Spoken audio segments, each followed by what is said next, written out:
जय राधा माधव कुंज बिहारी जय राधा माधव कुंज बिहारी जय गोपी जन वल्लभ गिरिवरधारी जय गोपी जन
संघ की जय। बोलो सद्गुरुदेव महाराज आविर्भाव दिवस की जय।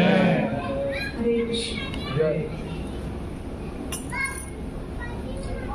ॐ अज्ञानतिमिरान्धस्य ज्ञानाञ्जनशलाकया चक्षुरुन्मीलितं येन तस्मै श्रीगुरुवे नमः। नमो विष्णुपादाय कृष्णप्रेष्ठाय भूतले श्रीमते नवयोगेन्द्र स्वामिनिति नामिने। नमस्ते प्रभुपादवे नाम संकीर्तन प्रचारिणे निर्विशेष शून्यवादी समस्त देश तारिणे। गुरुवे गौरचंद्राय राधिकाय तदालये कृष्णाय कृष्ण भक्ताय तद्भक्ताय नमो नमः। बोलो श्री गुरु महाराज की जय। एक बार आप सभी लोग बोलिए हरे कृष्णा हरे कृष्णा हरे कृष्णा हरे कृष्णा कृष्णा कृष्णा कृष्णा कृष्णा हरे हरे हरे हरे हरे राम हरे राम हरे राम हरे राम राम राम राम राम हरे हरे। हरे हरे। आज हम सब लोग यहाँ पर बहुत पवित्र तिथि है आज। सबसे पहले तो भगवान श्री कृष्ण की जो प्रमुख महारानी हैं श्री रुक्मिणी माता जी, उनका आज आविर्भाव दिवस है। साथ ही आज हमारे श्री गुरु महाराज जी का आविर्भाव दिवस है। तो आज व्यास पूजा महामहोत्सव बहुत धूमधाम से मनाया जाता है। तो सब लोग उधमपुर गए हैं महाराज जी के जन्म स्थान पे वहाँ। तो यहाँ हम लोग जो थोड़े बहुत भक्त रह गए सेवा कर रहे थे, तो हमने कहा कुछ भक्तों के साथ मिलके थोड़ा बहुत महाराज जी का गुणगान करेंगे। तो जो गुरु महाराज जी जो गुरु है हमारे जीवन में, हमारे आध्यात्मिक जीवन के जन्मदाता गुरु महाराज जी होते हैं। एक पहला जन्म तो हम माता के द्वारा प्राप्त करते हैं। वो तो क्या है, माता हर जन्म में बदल जाती है। कभी किसी भी शरीर में जाते हैं तो हमारी माता बदल जाएगी, लेकिन गुरु जो है हमारी आत्मा का संबंध भगवान के साथ करते हैं। इसलिए हमारे जन्म जन्मांतर के स्वामी गुरु होते हैं। तो सबसे बड़ी बात है कि हम बहुत सौभाग्यशाली इसलिए हैं। पहले तो बहुत सारे ऐसे जीवात्माएं हैं जिनको गुरु की प्राप्ति नहीं होती है। जैसे कहा गया है कि ब्रह्मांड भ्रमिते कौन भाग्यवान जीव, गुरु कृष्ण प्रसादे पाए भक्ति लता बीज। किस अनंत ब्रह्मांडों में, ब्रह्मांड कितने हैं, असंख्यों, भगवान के रोम छिद्रों से निकल रहे जिसकी हम गणना भी नहीं कर सकते हैं। उतने ब्रह्मांडों में से प्रत्येक ब्रह्मांड में 14 लोक हैं। उन 14 लोक के भीतर कितनी जीवात्माएं हैं, उसमें से भी सबको ये आध्यात्मिक पथ नहीं मिलता है। कोई गिनी चुनी आत्माएं होती हैं जिन पर भगवान कृपा करते हैं, तो उनका संपर्क अपने शुद्ध भक्त से कर देते हैं।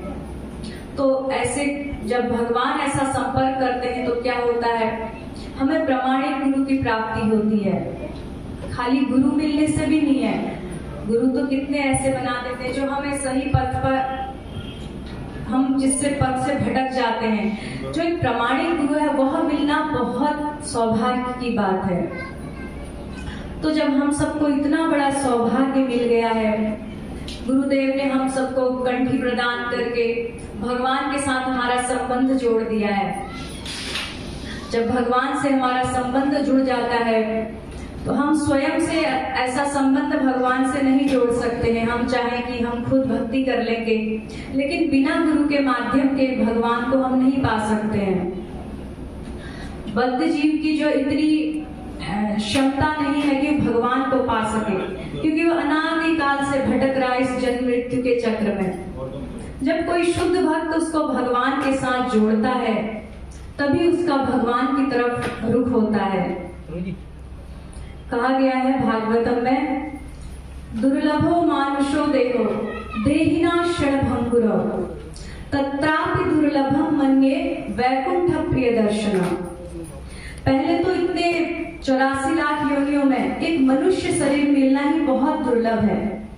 मनुष्य शरीर में भी 4 लाख प्रकार की विभिन्न प्रजातियां होती हैं। उसमें भी जो योग्य है भक्ति करने के लिए वो शरीर मिलना दुर्लभ है। मिल भी गया, कितने लोगों को शरीर मिला हम देख रहे हैं। अब सारे भक्ति तो नहीं कर रहे हैं, उसमें से कोई कोई तत्रापि दुर्लभम मन्ये, उसमें से भी दुर्लभ क्या है, जिसको वैकुंठ प्रिय दर्शन, और जो वैकुंठ प्रिय कौन है, जो शुद्ध भक्त भगवान के हैं, उनका दर्शन, उनका संसर्ग और सत्संग ये मिल जाता है तो उसका जीवन सफल हो जाता है। तो जब हमें गुरु प्राप्त हो जाते हैं तो हमें गुरु के अनुसार उनकी बताई गई आज्ञा में जब हम चलते हैं तो हम धीरे धीरे कृष्ण की तरफ मुड़ते हैं। जब हम गुरु की सेवा करते हैं, गुरु का संग मिलता है। गुरु का संग भी 2 प्रकार से होता है। जैसे हम यहाँ हैं तो हमें साक्षात संग नहीं मिल रहा है, लेकिन हम गुरु का वाणी के द्वारा संग प्राप्त कर सकते हैं। जो गुरु की वाणी है उसको श्रवण करके, कहीं दूर बैठ के गुरु की आज्ञा पालन करते हैं तो भी हम गुरु का संग कर रहे होते हैं। ऐसा नहीं कि हम अगर पास बैठे हैं गुरु के, दिन रात साथ रह रहे हैं, लेकिन उनकी आज्ञा पालन नहीं कर रहे हैं तो फिर वो संग का फायदा कुछ नहीं। तो असली मतलब यही है कि जो हमें गुरु ने आदेश दिए हैं उसका हम पालन करें। तो जो गुरु होते हैं, जो शुद्ध भक्त होते हैं, वह भगवान से अभिन्न होते हैं। भगवान के अंदर भी इतनी क्षमता नहीं कि अपनी भक्ति दे सकें। हमारे आचार्य बताते हैं, श्रीला विश्वनाथ चक्रवर्ती ठाकुर कहते हैं कि एक शुद्ध भक्त ही किसी को भक्ति दे सकता है। जैसे कोई वस्तु हमारे पास, मान लो मैं आपको कुछ देना चाह रही हूँ, मैं चाहती हूँ आपको सोना दूं, मेरे पास कुछ नहीं होगा तो मैं कैसे दूंगी। जब मेरे पास बहुत प्रचुर मात्रा में सोना होगा, मैं सोचूंगी उसमें से एक अंश थोड़ा दान कर दें। तो ऐसे ही जो शुद्ध भक्त होते हैं उनके हृदय में जो भक्ति है वो लबालब भरी होती है। वो देखते हैं जब कोई जीव पर कृपा करते हैं तो एक अंश उसका दे देते हैं, एक कण, कृपा का कण। तो वो कण ही हमारे लिए बहुत होता है कि हम इस भव सागर से तर जाते हैं। और भागवतम में कहते हैं कि जैसे मनुष्य शरीर है, इसको अगर गुरु मिल जाता है तो जैसे एक समुद्र में जहाज जा रहा है, जहाज को चलाने वाला जो होता है कप्तान, तो वो कप्तान के सहारे जहाज पार लगता है। तो वैसे ही जब हमें गुरु, इस दुर्लभ मनुष्य शरीर में गुरु प्राप्त हो जाते हैं तो हम भी इस भवसागर से बहुत जल्दी पार हो जाते हैं, बड़ी आसानी से। जैसे एक गाय के खुर को जैसे गाय के खुर में पानी भर जाए तो उसको लांघने के लिए बड़ी कोशिश करनी पड़ती है? नहीं, छोटा सा उसको ऐसे कोई भी लांघ सकता है। तो जब कोई शुद्ध भक्तों के सानिध्य में भक्ति करता है तो उसके लिए ये संसार सागर एक गाय के खुर के समान हो जाता है। बहुत आसानी से वो भगवान को प्रसन्न कर सकता है। कहते हैं भक्ति भक्त भगवंत गुरु चतुर नाम बपुए। ये चारों एक दूसरे से अभिन्न हैं। इनका किसी का भी आपको संपर्क हो जाता है तो समझो हमारी जीवन जो नैया है वो सफलता की तरफ जा रही है। तो आज का दिन बहुत सौभाग्यशाली हमारे लिए। गुरुदेव का हम जितना अधिक गुणगान करें, भगवान भी प्रसन्न होते हैं। जब उनके शुद्ध भक्तों का गुणगान करते हैं तो भगवान को बहुत अच्छा लगता है। हालांकि एक भक्त के विषय में कुछ कहना बहुत कठिन बात है। भगवान के लिए हम कह सकते हैं, हम उनकी भागवतम में पढ़ के, इधर पढ़े, हम जाने भगवान के विषय, लेकिन भक्तों के विषय में उनके भाव इतने गहने कोई बाहर से देख के समझ ही नहीं सकता है। वैष्णवेरे क्रिया मुद्रा विज्ञे न बुझते, उसको हम कोई जान नहीं सकते हैं। तो फिर इसलिए हम अपनी शुद्धिकरण के लिए प्रयास करते हैं। गुरु का हमारे जीवन में महत्वपूर्ण स्थान होता है। बोलो श्री श्री जगन्नाथ बलदेव सुभद्रा मैया की जय। थोड़ा सा महाराज जी के जीवन चरित्र की तरफ जाते हैं। जो गुरुदेव है, इनका जन्म जैसे कि आप सब जानते ही हैं जम्मू कश्मीर में हुआ था। तो महाराज जी के जो वंशज से पूर्व, वो जम्मू कश्मीर में राज पुरोहित का वंश है महाराज जी का। वहाँ ऐसा होता था जैसे राजा का शासन चलता था बहुत समय तक, अभी लंबे समय तक, अब जाके ऐसा हुआ कि वो, तो उसमें एक स्वतंत्र रूप से एक राजा ही जम्मू कश्मीर को देखता था। तो उनके जो राज पुरोहित थे, महाराज जी के जो दादा परदादा, वो सब काम करते थे वहाँ, वही कर सेवा होती थी।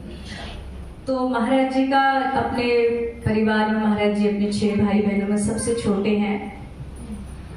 महाराज जी बताते हैं उनका बाल्यकाल से ही बहुत ज्यादा रुझान भक्ति की तरफ हुआ है। तो उनकी माता बड़ी भक्त थी, कहते हैं कि माता के संस्कार मुझे बहुत मिले। तो महाराज जी की जो कुछ घटनाओं पर हम थोड़ा सा, ऐसे तो बहुत लंबा विस्तृत चरित्र है। जब महाराज जी बाल्यकाल में 9 वर्ष की अवस्था में थे, बड़ी अच्छी घटना है शिक्षाप्रद। एक दिन ऐसा हुआ, बताते हैं गुरु महाराज की, हमारे घर में पहले के जमाने में ऐसा नहीं होता था, घर घर टीवी हो या मोबाइल, ये सब था नहीं। जैसे एक घर में किसी ने टीवी लगाया तो सारे मोहल्ले सबको बुलाते थे कि आज हमारे वहाँ देखने आओ सभी। तो ऐसे महाराज जी कहते हैं उस जमाने में कोई फिल्म भी नहीं देखते थे अच्छी, ऐसे ध्रुव महाराज का चरित्र लगाया, आध्यात्मिक सीरियल ही देखा करते थे। तो ध्रुव चरित्र देखा महाराज जी ने, 3 घंटे का सीरियल था वो। तो गुरु महाराज बताते, मैं छोटा सा था जब ध्रुव चरित्र देख के घर लौटे, उसके बाद मेरे मन में इतना दुख हुआ कि ध्रुव महाराज ने 5 वर्ष की अवस्था में तपस्या करके भगवान को प्राप्त कर लिया, और मेरी आयु इस समय 9 वर्ष की हो गई है। मैंने इतना लेट कर दिया, मैं 4 साल लेट हो गया हूँ। तो महाराज जी को इतना पश्चाताप हुआ। तो गुरु महाराज ने निर्णय किया कि मैं 4 साल लेट हो गया, मुझे तुरंत भगवत प्राप्ति के लिए जाना चाहिए।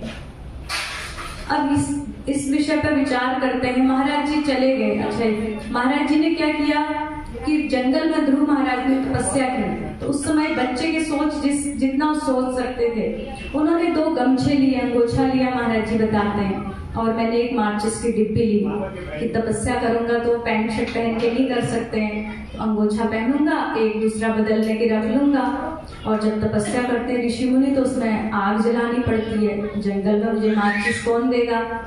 तो महाराज जी ने माचिस और अंगोछा 2 चीज लेके चले गए, और घर की जो डाइनिंग टेबल होती है वहां पर एक छोटे से कागज के टुकड़े में, गुरु महाराज बताते हैं कि जितना एक बच्चा लिख सकता है, 3 लाइन मैंने लिख दी। महाराज जी को उर्दू पढ़े हैं, महाराज जी कहते हैं उर्दू में मैंने लिखा कि मैं भगवान की तपस्या के लिए जंगल में जा रहा हूँ, जब मुझे दर्शन हो जाएगा मैं वापस घर लौट के आ जाऊंगा। उन्होंने तो यही देखा कि 6 महीने में ध्रुव महाराज को मिल गए, मुझे ज्यादा से ज्यादा लेट उनके साल में 1.5 साल में इतना होगा। तो ये कह के महाराज जी पर्चा रख के चले गए। यहाँ घर में सब परेशान महाराज जी को ढूंढ रहे, माता पिता सब रो रहे, कहाँ गए। बाद में जब शाम तक वो देखा पर्चा, तो उससे पहले क्या हो गया, यहाँ ये सब हो रहा है घर में, तो गुरु महाराज चले गए। तो अभी कुछ करीब 10-12 किलोमीटर दूरी पर ही एक पहाड़ी एरिया है, हम गए थे वहां दर्शन करने, तो महाराज जी ने दिखाया था। तो जंगल जैसा है उधर, उधमपुर से ही आगे, तो वहां मंदिर है एक कालिका माता का, वहां चले गए गुरु महाराज। तो वहां एक बाबा जो थे वहां के मंदिर के, तो उनको बोले कि मैं तपस्या करने जा रहा हूँ, तो वो कहाँ जाओ। तो बच्चा है तो जंगल में एक जो मंदिर उसी में घुस गए, उधर बहुत जंगली पहाड़ी एरिया भी है उधमपुर से आगे। तो जब उस बाबा ने पूछा तो कहाँ जा रहा है, तपस्या करने, तो महाराज जी ने कहा मैं भगवान जब मिल जाएंगे फिर घर लौट के चले जाऊंगा। तो गुरु महाराज अब एक्टिंग करके दिखाते, उसका इतना बड़ा मुंह खुला रह गया। तो उसने कहा तू पागल हो गया क्या, इतना छोटा बच्चा, वहां जंगल में शेर होते हैं, तुझे खा जाएंगे। तो महाराज जी भोजन भी नहीं किया था, तो उन्होंने वहां प्रसाद खिलाया। उस साधु बाबा ने बोला मैं ले जाता हूँ, कहाँ तपस्या करनी है तुम्हें। तो वो पकड़ के एड्रेस पूछ लिया था, तो माता पिता कौन है, लोकल लोग जानते, घर छोड़ के चले गए। तो गुरु महाराज कहते हैं कि पहली बार मेरा घर छोड़ना सफल नहीं हुआ। तो यहाँ पर देखो गुरु महाराज उस समय क्या थे, 9 वर्ष का बच्चा। तो इससे हम सोच सकते हैं जो बच्चे के दिमाग में इतनी बात आना, हम 50, 60, 70 साल के हो जाते हैं, तब भी ऐसी ग्लानि नहीं आती है कि अभी तक भगवान नहीं मिले, कभी ग्लानि इतनी आती नहीं है। 9 वर्ष के बच्चे को पता भी नहीं भगवान क्या होते हैं, एक 5-6 साल के बच्चे को इतना पता होता है कि मैंने खाना क्या खाना है, मेरी कॉपी किताब थोड़ी देर का होगी, अगले दिन का नहीं सोचता है। उसके माता पिता सोचते हैं, इससे बाहर वो सोच ही नहीं पाता है। खाने सोने से बाहर बच्चा, खेलना बस इतना। तो 9 साल की उम्र में ऐसा विचार, तो कितना महाराज जी का, गुरु महाराज का जो विवेक था, कितनी भक्ति थी, पूर्व का कितना प्रबल संस्कार था जो उनको जबरदस्ती धकेल रहा था।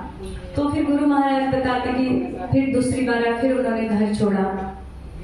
दूसरी बार जब वो 17 साल की उम्र के थे, पढ़ रहे थे, तो कोई सत्संग करने कोई साधु आए वहां उधमपुर में। तो महाराज जी ने देखा वृंदावन के साधु हैं, तो कहीं भी साधु समाज कुछ इकट्ठा होता था तो क्लास बंक करके चले जाते थे। तो घर वालों को बहुत शिकायत रहती थी कि ये पढ़ाई नहीं करता है, जहाँ साधु संत दिखे उनके पीछे चले जाता है। तो फिर दूसरी बार फिर गुरु महाराज भाग के वृंदावन आ गए थे। तो फिर वहां से 5-7 दिन रहे वृंदावन में, माता पिता पता पक करके फिर वापस ले आए घर में। महाराज जी कहते हैं कि फिर तीसरी बार जब मैंने घर छोड़ा, मैं इस निश्चय पे निकला था, अब मैं, अगर मुझे थोड़ी दिक्कत लगी तो मैं भारत छोड़ के विदेश चला जाऊंगा, लेकिन अब घर वापस नहीं आऊंगा। तो तीसरी बार भगवान की कृपा से शिला प्रभुपाद जी से उनका मिलन हो गया। तो जब शिला प्रभुपाद मिले तो गुरु महाराज कहते हैं, मैं इतना संतुष्ट हो गया कि मुझे सब कुछ मिल गया।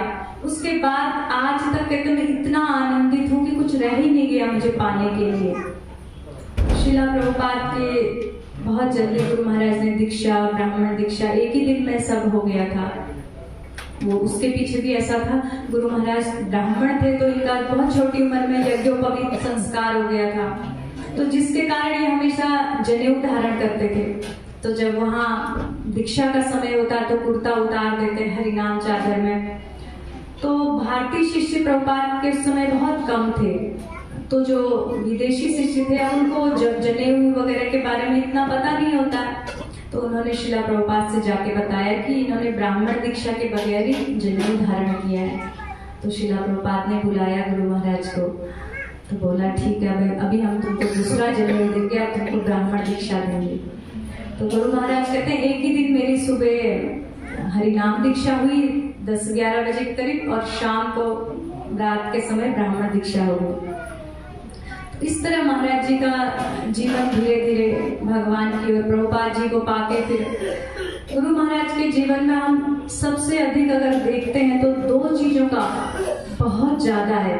आप कोई भी अगर आधा घंटा भी उनके साथ रहेगा तो समझ जाएगा 2 चीज इतनी ज्यादा है। एक है प्रभुपाद के प्रति निष्ठा, दूसरा नाम के प्रति निष्ठा। हम देखते थे महाराज जी जब छोटी सी भी बात कहेंगे, कभी उनके साथ में रहने का जब सौभाग्य मिलता था, बीच बीच में सत्संग, छोटी बात भी प्रभुपाद इच्छा से ऐसा हुआ, प्रभुपाद की कृपा से मेरे मन में ऐसा विचार आया, तब मैंने ऐसे किया।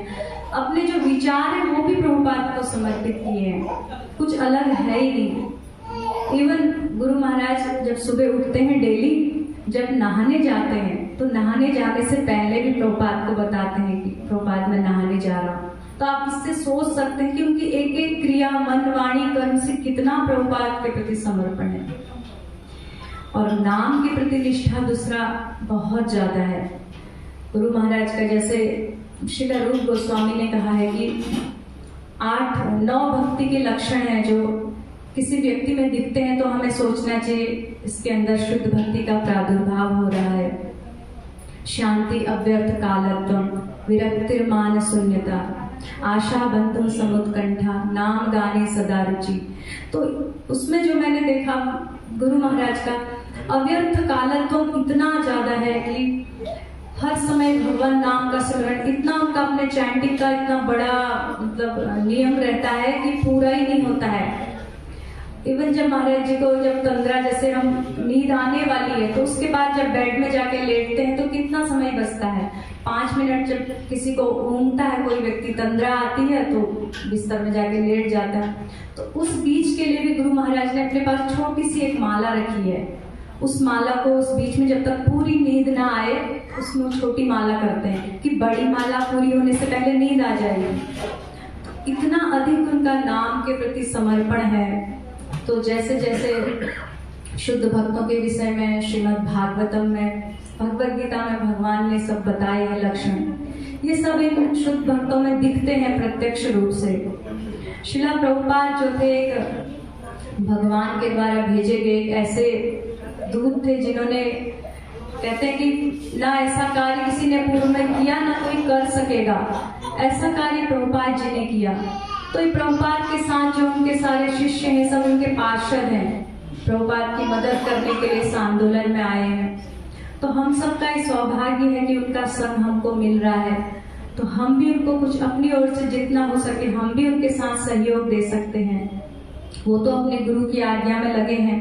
सारे शिष्य प्रभुपाद जी के इतने अधिक अवस्था के हो गए अभी, लेकिन सब लोग इतनी मेहनत इतनी दृढ़ता से अपनी साधना से लेके प्रचार में दिन रात लगे हैं। सबने 70 वर्ष पार कर लिए, पर कभी आप देखेंगे सभी महाराज जी लोग कभी एक दिन मंगल आरती मिस नहीं करते हैं, और एक दिन कभी ऐसा नहीं दिखेगा कि आराम कर रहे हैं, आज वहां प्रचार, कल वहां सत्संग, परसों वहां। तो इतना व्यस्त शेड्यूल होता है कि अपने शरीर की तरफ ध्यान भी नहीं देते हैं। ये सब शुद्ध भक्तों के लक्षण हैं। तो जब शुद्ध भक्त के विषय में हम पढ़ते तो हैं, उनके बारे में जब देखने को मिलता है तो लगता है कि बहुत दूर नहीं। जैसे भगवद गीता में कहा है कि एक श्लोक आता है, या निशा सर्वभूतानां, कि जिस रात्रि में सारे लोग सोते हैं उस समय जो योगी होता है वो जागता है। तो ऐसा एक गुरु महाराज जी के चरित्र में ऐसा देखा है कि उनका रात्रि को हरिनाम का नियम है। रात्रि 10 बजे सब सोने जाएंगे, गुरु महाराज के कुछ शिष्य हैं 3-4 पर, तो वो लोग जगते हैं, कभी कोई जगता है। सब लोग बाहर से कई बार आते हैं कि महाराज के साथ रात्रि में हरिनाम करने का सानिध्य मिले। तो गुरु महाराज का ये रात्रि का नियम है, और रात भर जप करेंगे, और सुबह भी उनका जब बहुत बड़ा उनका नियम होता है।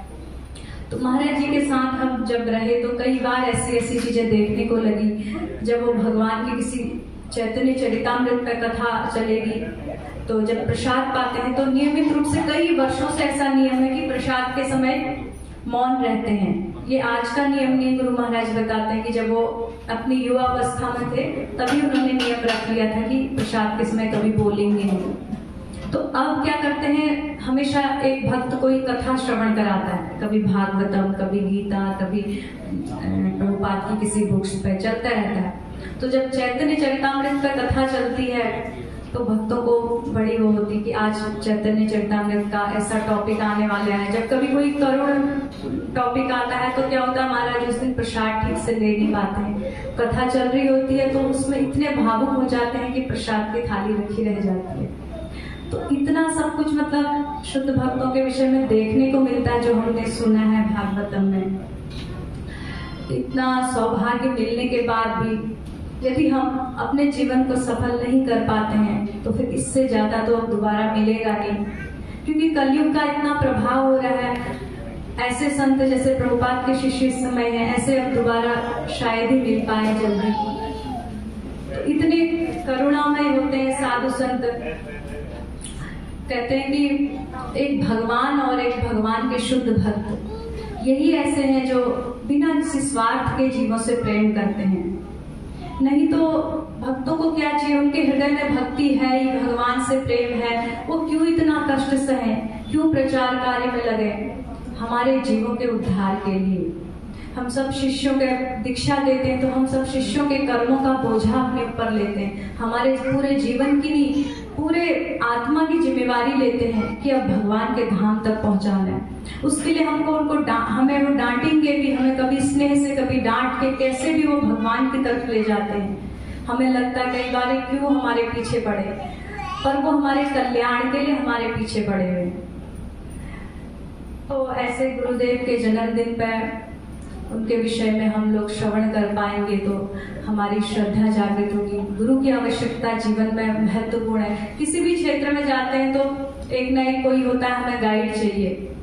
तो भक्ति मार्ग में तो महत्वपूर्ण है, गुरु के बिना तो रास्ता ही नहीं है। यहाँ तक कि श्री सुखदेव गोस्वामी इतने ऊंचे स्तर के थे, वो वन में चले गए पिता को छोड़ के, गुरु नहीं था, उनको वापस जंगल से लौट के आना पड़ा। फिर शिला वेद व्यास जी के चरणों में प्रार्थना करी और उनको गुरु बनाया। श्रीला वेद व्यास जी ने नारद जी को, हर कोई कितना ही महान हो, सबको गुरु की आवश्यकता पड़ती है। और हम लोग तो बद्ध जीव कलयुग के इतने हैं कि कदम कदम पर हमको आवश्यकता है। तो इन्हीं शब्दों के साथ आप सबका धन्यवाद। और थोड़ा सा हम गुरु महाराज जी के लिए प्रार्थना करते हैं, एक भजन गा लेते हैं।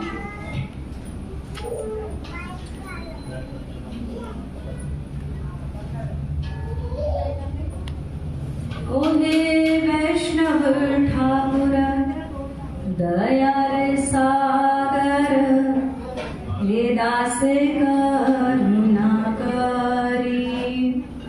ओहे वैष्णव ठाकुर दया रे सागर,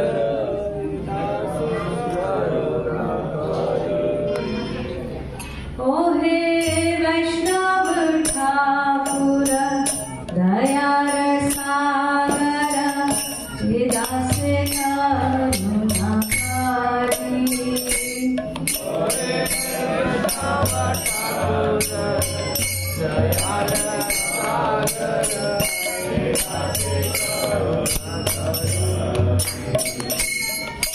दिया पद छाया शोध हे हमारे,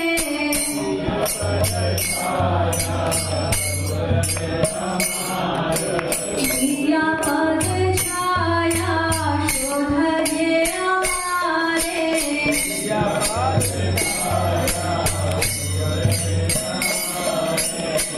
तुम्हार चरण हरि।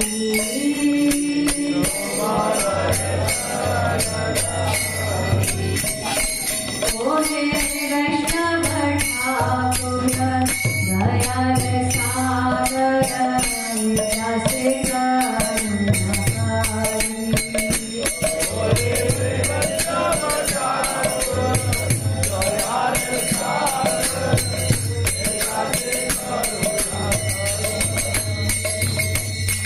छाया वेदामी छाया दोष शोधी,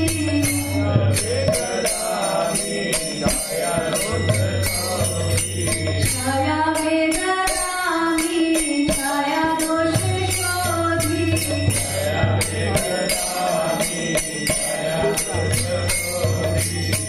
छाया गुण देह दासे,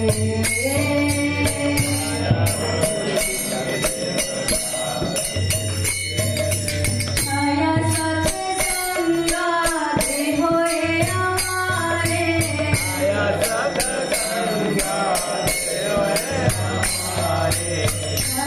सत्संगा देहो ये हमारे,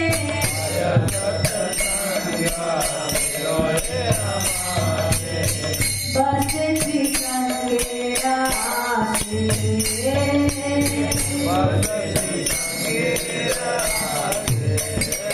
ओहे वैष्णव ठाकुर दया रे सागर, दास करुणा करी।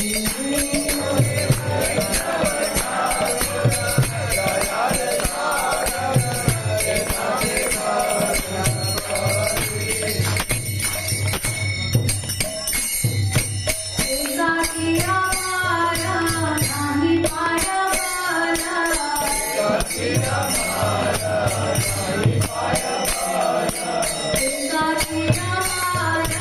नाही पाया वाला,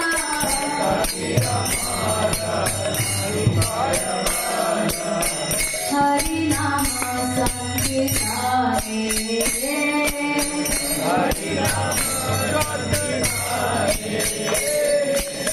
हरि नाम संकीर्तने,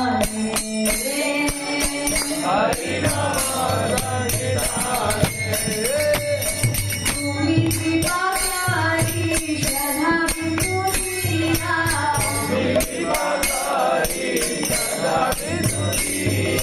तुम्ही कृपा करी श्रद्धा बिंदु दिया,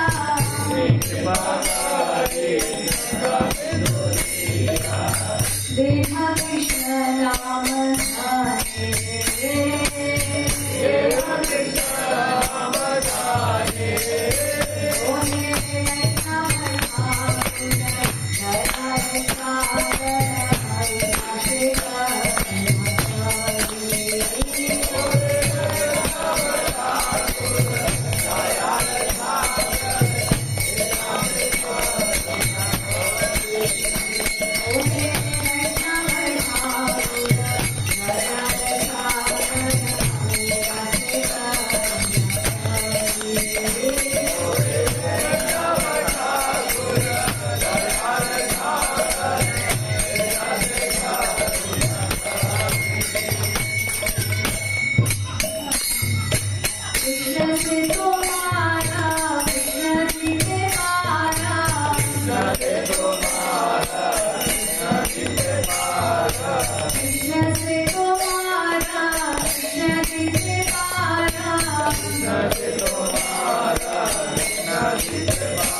साई बाबा पाछे पाछे साई बाबा पाछे साई बाबा पाछे पाछे साई बाबा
बोलो वैष्णव ठाकुर जगत गुरु शिला प्रभुपाद की पूरी दुनिया में सनातन धर्म का प्रचार करने वाले जगत गुरु शिला प्रभुपाद की श्री गुरु महाराज की जगन्नाथ बलदेव सुभद्रा मैया की और निताई पंचतत्व भगवान की सीताराम लक्ष्मण हनुमान की वृंदावन के षड गोस्वामी वृंद की पूरी दिव्य गुरु परंपरा की निताई गौर प्रेमानंद हरे कृष्ण। तो एक बार सभी लोग महाराज जी के गुणगान करने के लिए माता जी के एक बार हम लोग हरे कृष्ण कृष्ण महामंत्र से स्वागत करेंगे।